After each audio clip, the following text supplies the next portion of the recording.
Behind the scenes, Lucille Ball and Desi Arnaz were far from America's perfect couple. Their marriage was filled with scandals, affairs, and shocking twists you wouldn't expect from TV's most beloved duo.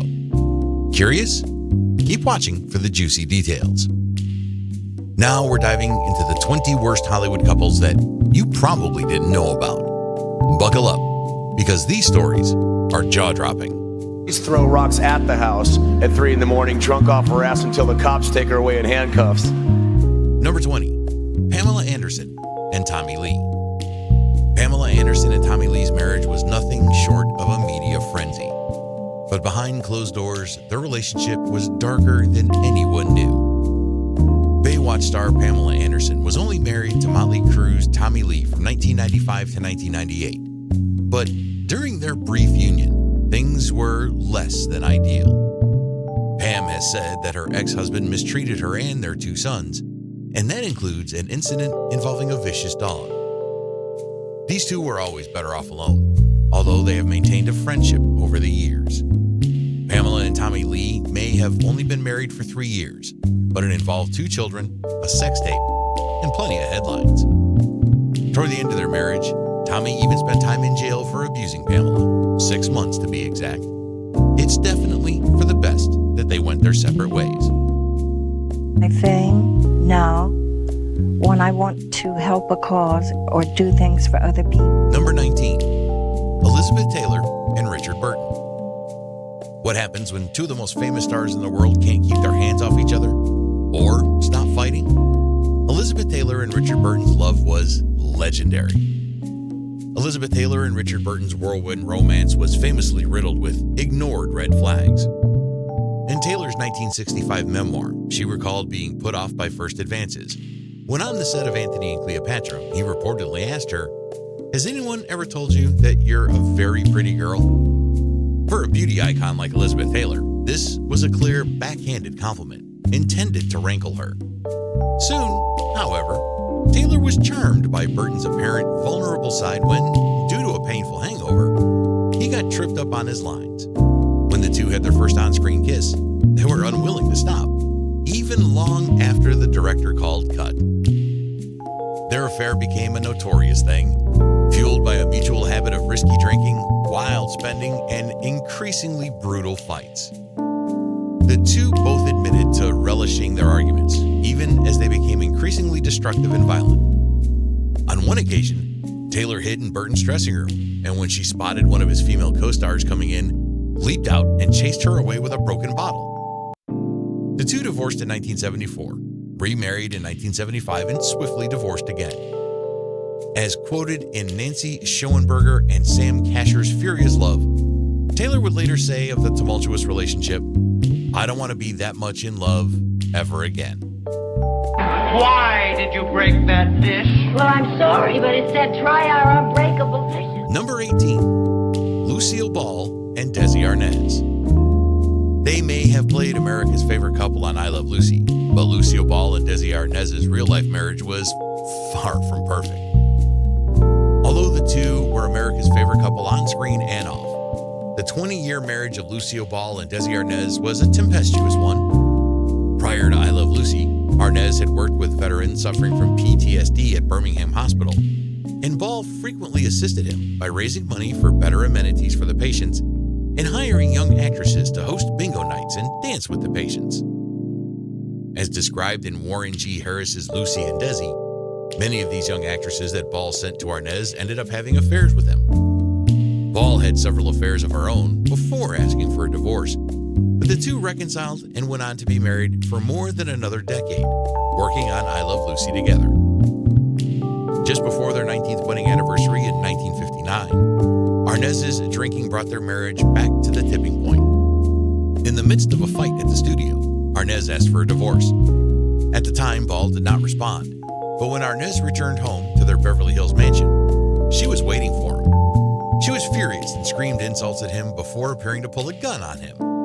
She pulled the trigger, only to reveal that it was a joke cigarette lighter, a prop from I Love Lucy. Arnaz lit his cigarette on it. That night, he left for good. Although the two remained close friends for the rest of their lives, the marriage was over. I didn't know you were really married. She just got back from Reno. Oh, then you must be loaded. Number 17, Betty Grable and Harry James. Betty Grable was ready to leave Hollywood behind for a quieter life, but her husband, jazz musician Harry James, had different plans. Pinup girl turned beloved 1940s film star Betty Grable had a secret relationship with jazz icon Harry James, until it became suddenly public when he got into a physical fight with her ex-boyfriend, who had been using his mob ties to attempt to intimidate them. Once the two were married, Grable was ready to transform from the most beautiful woman in Hollywood into a perfect housewife. As it turned out, that wasn't a transformation James wanted his wife to make. As described in Peter Levinson's Trumpet Blues, when Grable had her first child, she planned on quitting her lucrative career in Hollywood. She adored being a mother and was beginning to feel that family, not her career, should be her priority. James was unwilling to give up their Hollywood lifestyle. He told Grable, "If you quit the movies, you can say goodbye to all this. I don't make nearly enough to keep us in this style." Their marriage, which would go on to be characterized by risky drinking and affairs, would not last. The two divorced in 1965. The Western picture tells stories of the pioneer period. Number 16, Lupe Velez and Gary Cooper. This couple's relationship was fiery in more ways than one. Lupe Velez's violent temper pushed Gary Cooper to the edge.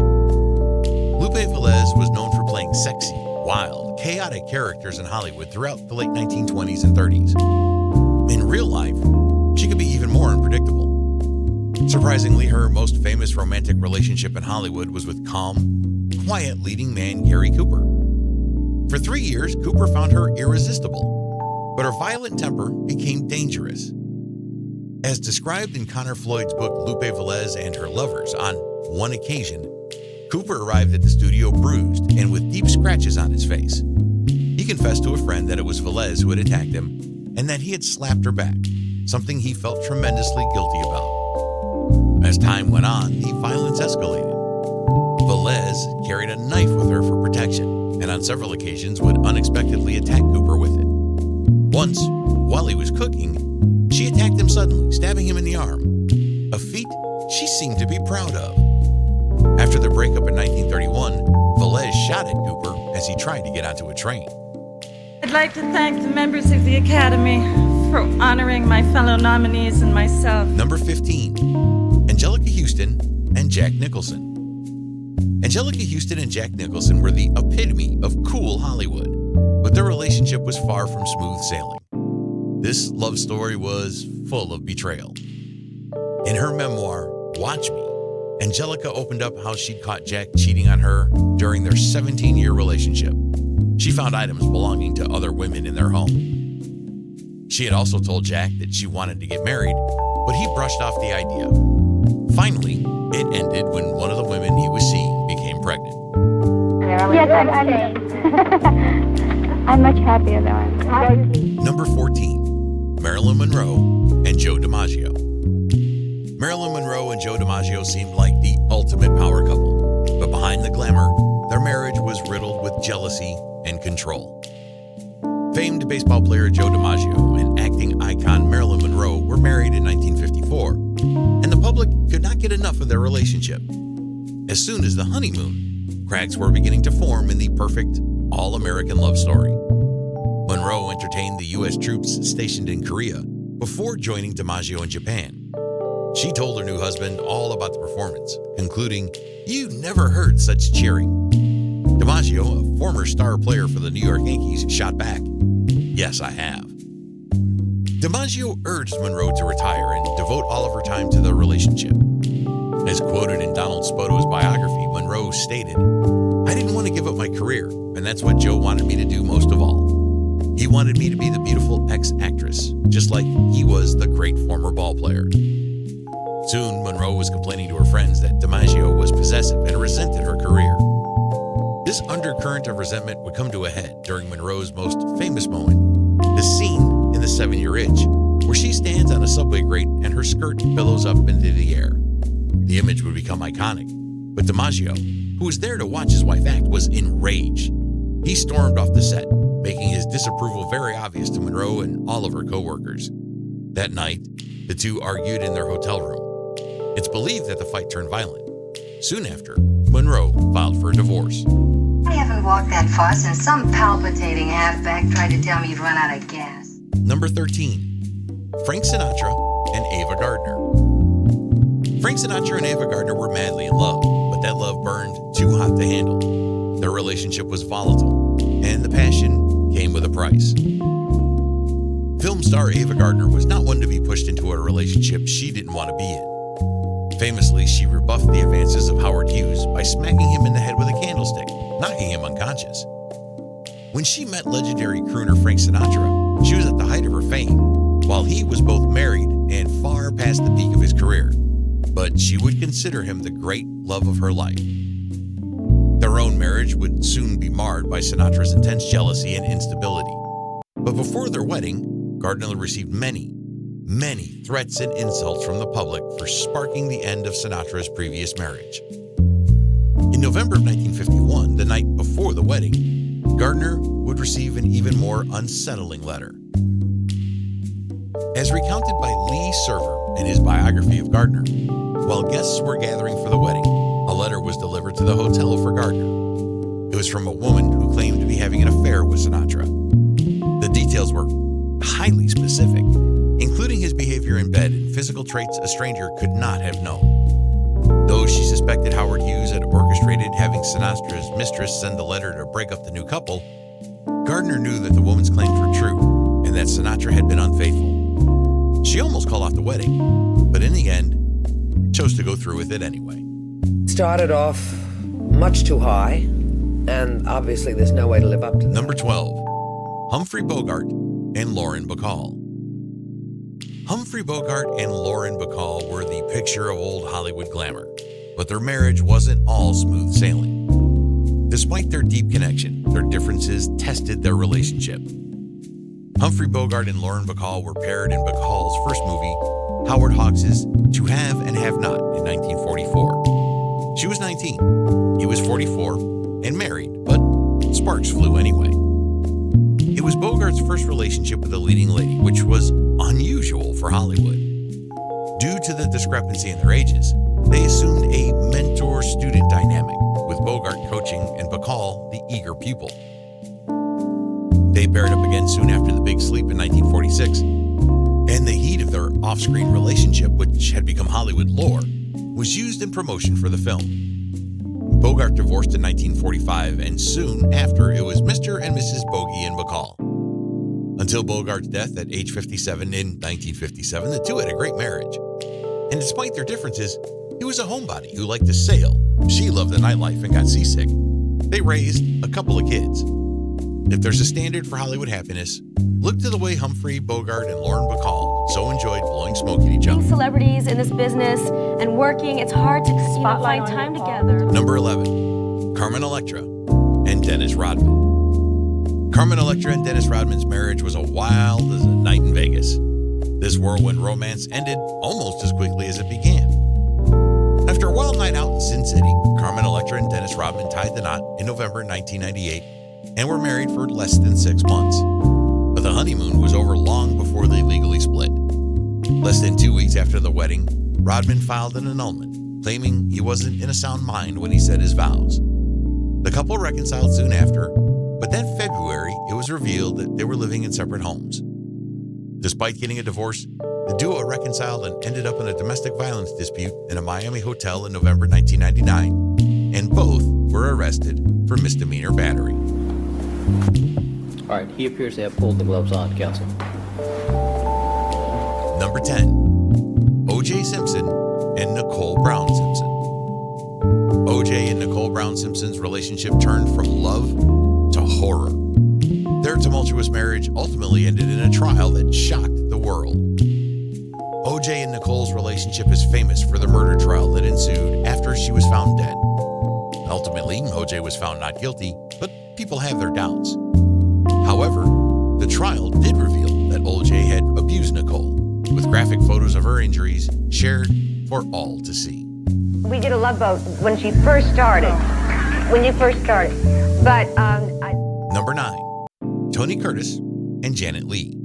Tony Curtis and Janet Leigh seemed like a glamorous Hollywood couple, but jealousy and insecurity tore them apart behind the scenes. In 1951, Tony Curtis, star of films like The Defiant Ones and Some Like It Hot, married one of Alfred Hitchcock's muses, the glamorous Janet Leigh. In Curtis's autobiography, he stated that MGM pressured Leigh to break up with him, but she refused every time. Despite this, from the very beginning of their relationship, Curtis feared that Leigh was not committed to their relationship. The two first met at a cocktail party thrown by the studio making Leigh's current film, Jet Pilot. Curtis was immediately taken with her and asked for her number. Curtis was able to do an impression of beloved leading man Cary Grant, which he famously employed in Some Like It Hot. As described in Michelangelo Capua's biography of Janet Leigh, Curtis called Leigh and pretended that he was Grant. This was the test to see if she would agree to go out with anyone else. Leigh wasn't fooled, however, realized she was talking to Curtis, and turned Grant down. Curtis would continue to grow more paranoid and jealous throughout their relationship. As recounted by a friend in Vanity Fair, when the first two got together, Curtis would frequently park his car across the street from Leigh's home, hoping to catch her with another man. After their divorce, Curtis would admit that he was very much in love with Leigh at the time, but he didn't have any role models for a healthy marriage and wasn't sure how to behave. My life, yes. I don't think happiness and being happy is a perpetual state. Number 8, Grace Kelly and Prince Rainier. Grace Kelly's fairy tale marriage was nothing like what the public imagined. Becoming a princess came with strict, almost impossible expectations. In 1955, Grace Kelly was one of the biggest stars in the world. When she was engaged to Prince Rainier III of Monaco, the public became obsessed with the upcoming wedding, where beloved Hollywood royalty would become an actual princess. The ceremony was massive and elaborate, but the marriage was anything but perfect. Even before the wedding, there were signs that their union wasn't based on the fairy tale true love that her fans had hoped for. The royal family of Monaco insisted Kelly buy her way into their monarchy. It was expected that her father, a multi-millionaire, would pay a massive sum so that his daughter could join the nobility. As described in Robert Lacey's book, Grace, Kelly's father was appalled at the suggestion, feeling that his tremendously successful and beautiful daughter was doing Rainier a favor by marrying him, not the other way around. This wasn't the only alarming condition that Kelly had to agree to in order to become Princess of Monaco. Most distressing to her friends was any children that the couple had would automatically be custody of Rainier were they to divorce. After their marriage, Kelly was forced to give up her American citizenship. Her films were banned in her new country, and she was expected to leave acting behind forever. While the couple never divorced, their marriage was a failure. Of the whole Academy. That's wonderful. Number 7, Mary Pickford and Douglas Fairbanks. Mary Pickford and Douglas Fairbanks were Hollywood's first power couple, but fame and fortune couldn't save their relationship from crumbling. Their affair started a scandal that wouldn't be their last. Two of the biggest, if not the two biggest stars of the silent film era were Douglas Fairbanks and Mary Pickford. Not only were they huge stars, but they were also two of the co-founders, along with director D.W. Griffith and comedian Charlie Chaplin, of the film studio United Artists. Pickford, whose nickname was America's Sweetheart and the Girl with the Curls, began acting as a child and made her film debut at age 17 in 1909. Fairbanks, who rose to fame primarily in swashbuckling roles in films like The Mark of Zorro and Robin Hood and The Thief of Baghdad, was given the nickname the King of Hollywood. Fairbanks and Pickford met in 1916 and soon entered into an affair. They were both married to other people and worried their relationship would ruin their careers. So they went to great lengths to try and keep their affair a secret. They reportedly dressed in disguises, and Pickford's mother even hired someone to keep the relationship out of the newspapers. Despite their best efforts, the affair became public. Fairbanks and his wife divorced in early 1919, but Pickford, who had risen to fame playing innocent roles, worried that her career would suffer if she divorced fellow film star Owen Moore. It wasn't until Fairbanks gave her an ultimatum that she finally divorced Moore. 3 weeks later, she and Fairbanks were married. But their problems weren't over. Nevada legislators claimed the divorce was unlawful. The mess wasn't settled until 1922. But the film star's fans didn't care about how their love affair had started. They loved Fairbanks and Pickford, who quickly became Hollywood's first true power couple. During their honeymoon, they were mobbed everywhere they went. They moved into a mansion in Beverly Hills that was dubbed Pickfair. Among its many amenities, it was said that Pickfair was the first private home in Los Angeles to have an in-ground swimming pool. Neither Fairbanks nor Pickford successfully survived the transition from silent films to talkies. As their careers faded, their marriage also began to fall apart. Fairbanks had an affair with the married Lady Sylvia Ashley. He and Pickford separated in 1933 and divorced in 1936. Both quickly remarried, Fairbanks to Lady Ashley and Pickford to actor Buddy Rogers. I could get a reservation, but my doctor suggested because I can't stand it all, and he thought there'd be so many people and so many of you gentlemen. Number 6, Cary Grant and Barbara Hutton. Cary Grant and Barbara Hutton seemed like a match made in heaven, but their differences drove them apart. This Hollywood love story ended with one sleeping in the bathtub. Heiress Barbara Hutton, who famously had her lavish 18th birthday party at the height of the Great Depression, was one of the most despised figures in the media. Leading man Cary Grant was one of the most beloved stars in Hollywood. In 1942, the two were married. As described in $1 Million Baby by Philip Rensselaer, Hutton had an idealized vision of Hollywood's favorite leading man, and she hoped that being with Grant would solve all of her problems. At the beginning of their marriage, Hutton worked hard to overcome previous destructive patterns in her life, win back the American public through charity, and leave a controversial past behind her. After a year, however, Hutton began throwing wild parties and kept the house alive with guests at all hours. Grant was a famous homebody who preferred a quiet night in. Their differences put a tremendous amount of pressure on their relationship.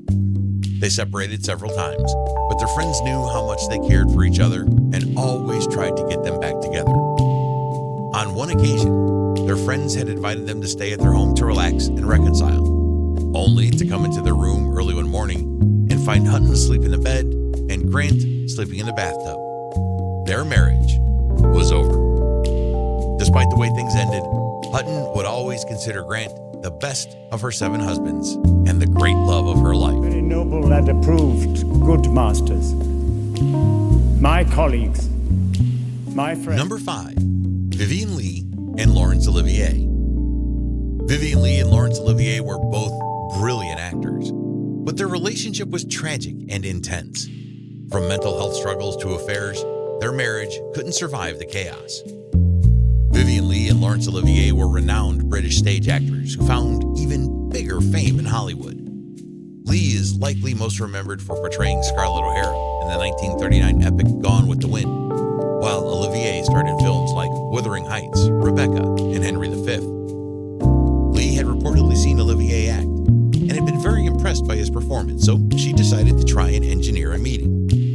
This meeting came in London in 1936, when Olivier came backstage to congratulate Leigh on her performance in the play The Mask of Virtue.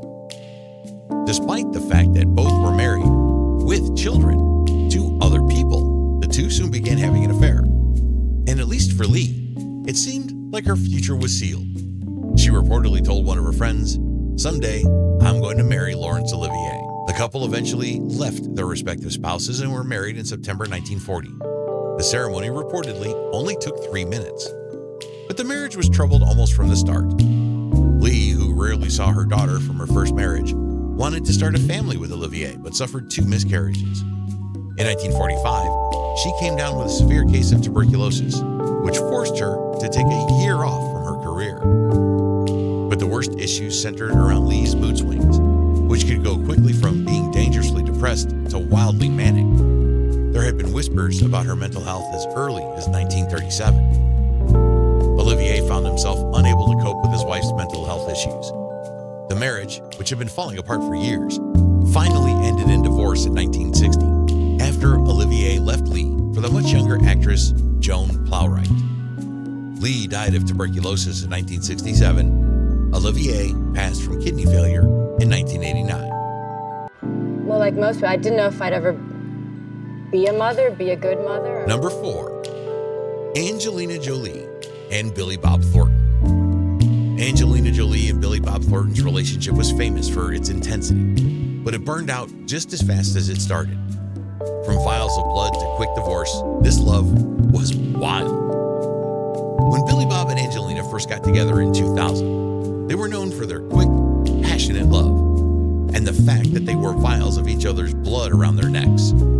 But they only stayed married for 3 years, and in 2018, he told HFPA in a Conversation podcast that they would have stayed together if what they wanted out of life wasn't so different.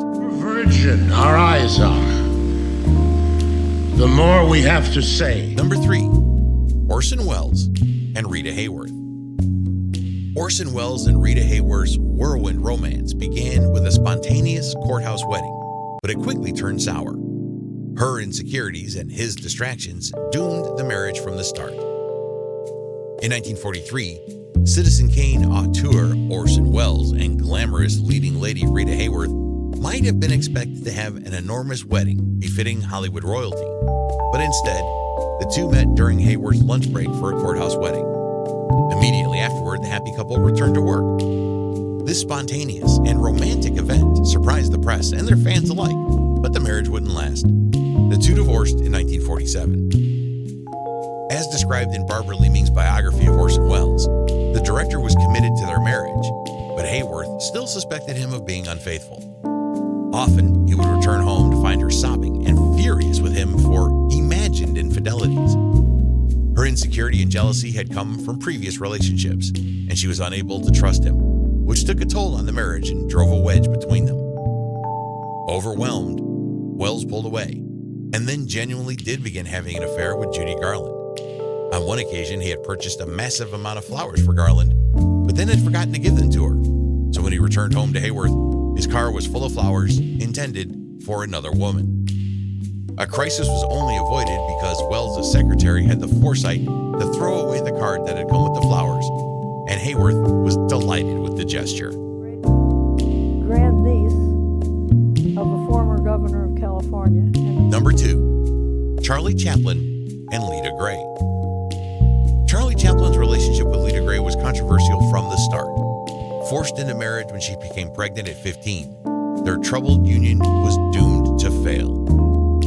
Charlie Chaplin's personal relationships have long been the subject of criticism, and the more controversial was his marriage to Lita Gray. At the age of 12, young Lita Gray was formally introduced to Charlie Chaplin by a mutual friend. The director was in his early 30s and looking to cast performers for The Kid. Gray would be cast as an angel. The exact timeline of their relationship is unknown, but in 1925, when Gray was 15, she became pregnant. Chaplin was the father. In Gray's book, My Life with Chaplin, she recounts how anxious she and her mother had been to tell her grandfather, William Curry, but he wasn't angry with Lita. Instead, he resolved to kill Chaplin for what he had done to his granddaughter. If he had not been physically restrained by his wife and daughter, he might have. Ultimately, it was Lita's uncle who spoke to Chaplin and informed him that if he didn't marry Gray, he would have him arrested. Neither wanted the marriage, least of all Chaplin, who offered Gray and her family a large sum of money to find her a more appropriately aged man to marry her. Ultimately, they were married, but considered its horrific beginnings, there was no way for the relationship to work. Chaplin himself referred to the marriage as hopeless.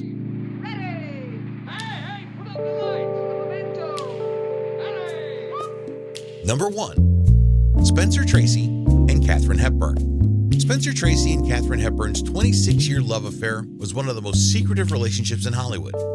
Even though Tracy was married, Hepburn stayed by his side until the very end. Katharine Hepburn and Spencer Tracy first met in 1941 on the set of the film Woman of the Year. At the time, they were the two biggest stars in Hollywood. It was one of those love at first sight things. I don't think it hurt that she admired him tremendously as an actor, but there was an instant attraction on her part. But while Tracy felt the same way about Hepburn, there was a problem. He was married. He and his wife Louise had 2 children, a son John, who was deaf, and a daughter, Susie. Despite his love for Hepburn, he refused to break up his family.